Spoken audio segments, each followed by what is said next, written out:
Pezeşkan təbii ki, bugün İran Azərbaycanda deyə bilməz. Amma eyni zamanda Azərbaycan da İranın içindədir. Anlayışını da qəbul eləmir. Çünki İrana bütöv Azərbaycan kimi baxır. Necə ki, mən də elə baxıram. Mən hesab edirəm ki, İran başdan başa Azərbaycandır. Məsələn, amma Şəhriyarın şeirində, məsələn, Rey deyəndə Tehranı nəzərdə tutur da. Məsələn, ora başqa bir anlayışına yanaşır. Və bizim nəzərdə tutmuş bir son dövrün Azərbaycan xəritəsi çərçivəsindən Şəhriyar o şeiri yazıb. Amma bu düşüncə Pezeşkanda dediyim kimi yoxdur. Pezeşkan o dur ayağa, ya azad ol, ya tamamlayan Azərbaycan deməyəcək. O, məsələn, fikir versə, Şəhriyar burada həm də coğrafiya anlayışına yanaşıb Azərbaycan. Millət anlayışı yoxdur orada. Bəli, coğrafiya əlbəttə. Orada sən heç görürsən. Pezeşkan özü də özünə Azərbaycanlıdır, o türk deyir. Yox, amma Şəhriyar orada türk demir axı. Bəli.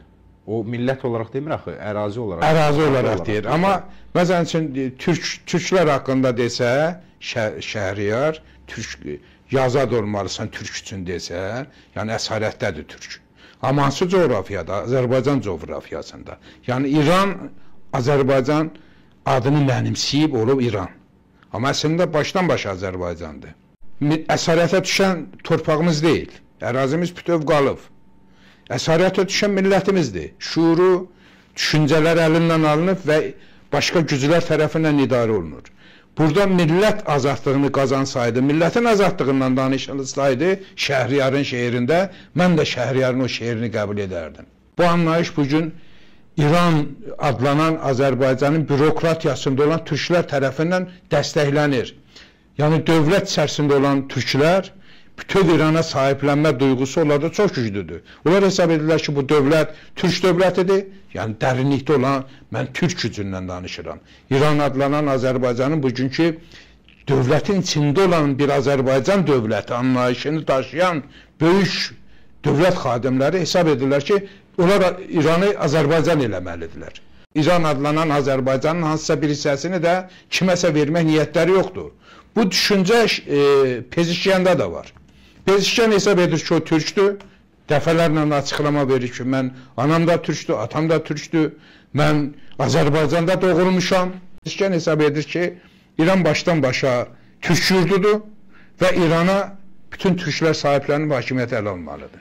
Bu baxımdan təbii ki, Pezeşkan yanaşmasıyla Azərbaycanda olan klassik yanaşmada bir uyğunsuzluq yaranır. Amma mən hesab edirəm ki, İran bütöv Azərbaycandır, İranın bütün ərazisi Azərbaycandır və ərazidə türklər doğal olaraq demokratik belə xalq oylamasına buraxılsa, seçkilər keçirsə, türklər hakimiyyətə gəlməlidir. Yəni, rejim dəyişməlidir. Yəni, nüfuzun %70-i türkdürsə... Yox, indi onsuz da ki, hakimiyyətə türk gəlib. Amma rejim bürokratik rejimdir. Hakimiyyətə təmsil olunan prezident türkdür. Türklər hakimiyyətə gəlməyib ki, yenə o fars düşüncəsi aparıcıdır. Pezeşkan rəsmi danışıqların hamısını fars apardı, doğrudurmu? Deməli, rejimin siyasətinin təmsilçisi olaraq çıxış edir. Amma bir türk olaraq özəl görüşlərini türkçəmizdə apardı. Məsələn, Sayın Əliyevlə özəl görüşləri türkçə oldu. Şəhərdə gəzəndə türkçə danışdı. Ara görüşlərin hamısını türkçə apardı. Bəli, bəli. Amma rəsm açıqlaması ki, türkçə deyil idi. Pezeşkan deyir, bir saydım bu çırpınan yel ilə, bağlaşaydım dağdan aşan sel ilə, ağlaşaydım uzaq düşən el ilə, bir görəydim ayrılığı kim saldı, ölkəmizdə kim qırıldı, kim qaldı.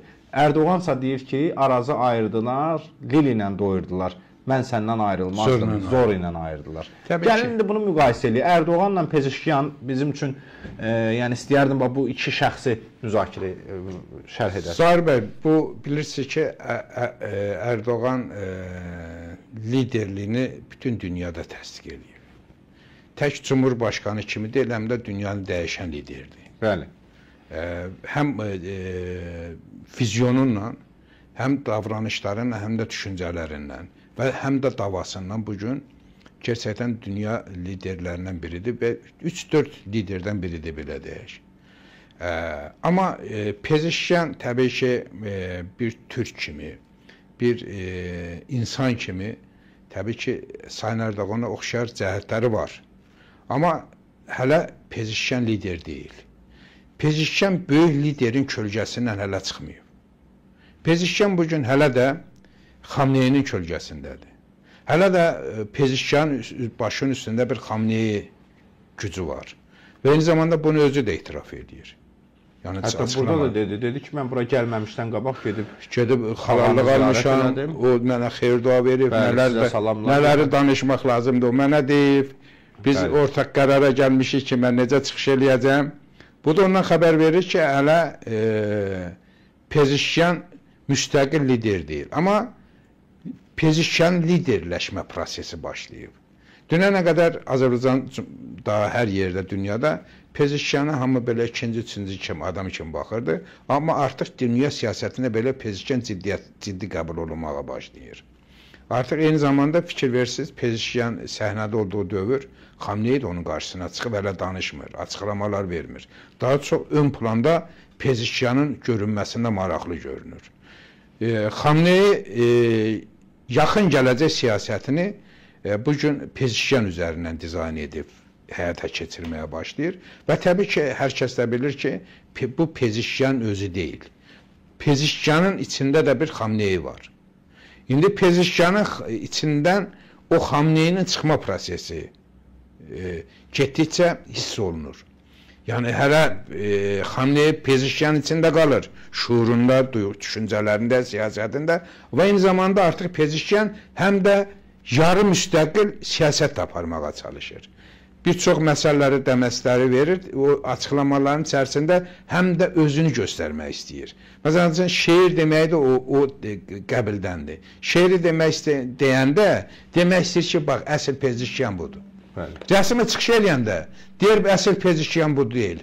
Bu prezident Pezişkandır və Xamneyinin adamı Pezişkandır. Amma şeirə gələndə, xalqın dilinə keçəndə, xalqın dünyasına gələndə o Şəhriyarın obrazında özünü artıq təqdim edir ki, bu mənəm. Bu baxımdan Pezişkan özü bugün ikili bir dünyanın içərisindədir. İkili dünyanın içərisində Pezişkan içində həm də bir savaş aparır, həm də bu savaşda qalib olmağa çalışır. Eyni zamanda şeirində deyir, burada bir şir darda qalıb, bağırır. Bəli. Həm də Azərbaycana və Türk dünyasına mesaj verir ki, siz bu şirə arxa durun. O darda qalıb bağırması müstəqilləşsin. İndi əslində biz nə etməliyik, Zahir bəy? Biz Pezişkanın bu mesajını tutmalıyıq və sahiblənməliyik. Pezişkanı arxa durmalıyıq ki, Pezişkan güclü bir lider kimi ortaya çıxa bilsin. Çünki Pezişkanın güclü bir lider kimi ortaya çıxması artıq Azərbaycan üçün, Türk dünyası üçün çox vacib məsələdir. Biz Pezişkan şəxsində Pezişkana nə qədər çox sahiblənsək, Pezişkanın bir o qədər türkləşmək və İranı türkləşdirmək imkanı qazandırır ona. Bu baxımdan biz olaylara doğru və düzgün yanaşmalıyıq. Mən hesab edirəm ki, Azərbaycan Cumhurbaşqanı Sayın Əliyev fikir verdiniz, Pezişkana çox həssas yanaşdı. Həm ona diqqət. Özü də dedi Pezişkan ki, bizə olan çox böyük... Yox, mən hər halda şəxsi görüşlərdən nə dedi onu deyə bilmərəm. Yox, mən hələ rəsmi görüşlərdə Sayın Əliyev gerçəkdən dünyanın xəritəsi gözünün qabağında ola Pezişkana bir özəl bir diqqət göstərdi. Həm də Pezişkanın bir faşist dünyasının içərisində olduğunu görərək həm də onu zərbə altına qoymamağa çalışırdı. Mən İlham Əliyevin orada Pezişkan üzərində çox ustalıqla işlədiyini görürdüm.